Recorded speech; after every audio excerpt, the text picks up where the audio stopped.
Hey everyone, welcome back. If you're new here, don't worry, the mask stays. I wear it because most of the stories are more interesting than the person who's telling them. And today's story deserves that mystery. We're talking about something real, something hidden, something that the government was trying so hard to destroy. A project so secret that even the people running it were trying to hide the evidence.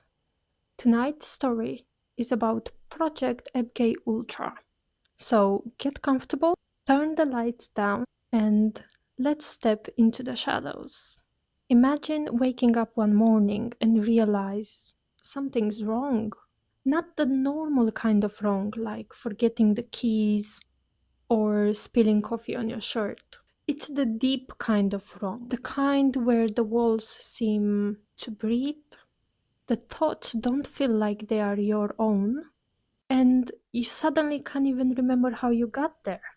And then, much later, you learn the truth. This wasn't stress. This wasn't a bad dream. This wasn't your imagination.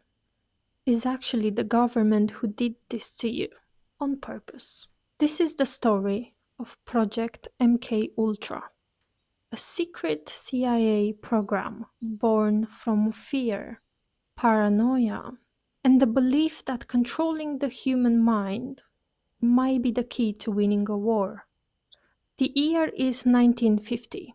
World War II is over, but the peace seems and feels fragile, thin, like the ice is about to crack. The United States and the Soviet Union stare each other down across the globe, both armed with nuclear weapons and a deep, unshakable distrust. This new conflict has no front lines, no uniforms, no clear battlefield. It's fought in whispers, in coded messages, in backrooms filled with cigarette smokes, and nervous men in suits. When American soldiers began to return from the Korean War, some of them don't even sound like themselves anymore. They make strong confessions, they praise communism, they admit to crimes that no one remembered committing. The newspaper coined a new word: brainwashing. Suddenly, America is terrified. What if the enemy has learned how to control the minds? What if your thoughts aren't your thoughts anymore? What if we already lost the war, but we just don't know yet? Inside CIA, the panic spreads. And when powerful people start panicking, they don't make really wise decisions. In 1953, CIA Director Allen Dulles quietly signed off on a classified project. Its name is MK Ultra. It doesn't sound friendly, but it also doesn't sound harmless. It sounds more like something that is pulled out of the villain's notebook. The mission is bold, disturbing, and unbelievably vague. They need to try and figure out how to control human behavior. They want to find out if they can break someone mentally, erase memories, force confessions, rebuild personalities. They put a man named Sidney in charge. Sidney is brilliant. He's awkward. He's soft spoken and completely unbothered by any ethical concerns. Inside the agency, they actually have a name for him, which is the poisoner in chief. Not exactly very comforting. Sidney believes that the mind is just another machine, and like any other machine, it can be dismantled. So he begins. Over the next 2 decades, MK Ultra will expand into more than 150 secret experiments, scattered across universities, hospitals, prisons, and military bases, all hidden behind fake grants and false paperwork. Most of the scientists that were involved didn't even knew who's paying them. No consent form, no warning labels, no moral compass. Around this time, a new drug appeared, LSD, which was legal, was powerful, but also it was poorly understood. To the CIA, it felt like destiny. They believed that this drug may crack open the human mind. It can dissolve personalities and make people confess secrets that they never actually planned to share. So they started to test it on soldiers, on prisoners, on students, even actually on CIA employees, and also on completely random civilians. Most people didn't even have any idea. Agents were going to the bars and they will just slip LSD into the drinks at parties or at office gatherings. Imagine sitting for a drink casual after work and suddenly the room melts. Colors started to explode. Time doesn't make sense anymore for you. And your own thoughts start to talk back to you. And somewhere nearby, there is a CIA agent taking notes. No one offers help, no one explains. You are just observed.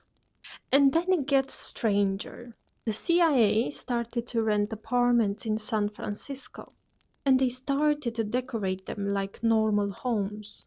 Men are brought inside, but also all their drinks were drugged. Behind one-way mirrors, CIA agents were sitting in the dark, watching everyone unfold. The confusion, the laughter, the panic, the secrets that just spill out of someone's mouth. They call this operation Midnight Climax, and it was government funded for science. Somewhere in America, a taxpayer was paying for this nonsense without even knowing. But at some point, the drugs weren't enough. The CIA wanted to see how far they can push a person before something inside finally snaps. So they try something new: sensory deprivation. People are locked in silent rooms, pitch black with no sound at all, no light, and no sense of time. After a few days, their minds started to create their own reality. They started to hear voices, to see things. They even forget who they are. Subjects are kept awake for days. At first, they are tired, they are paranoid, confused. Then they are just completely detached from reality. And then comes the psychic driving. Patients are strapped down and forced to listen to some recorded messages on repeat, like, you are worthless, you obey, you are nothing, for hours, for days. And this idea is just simply terrifying.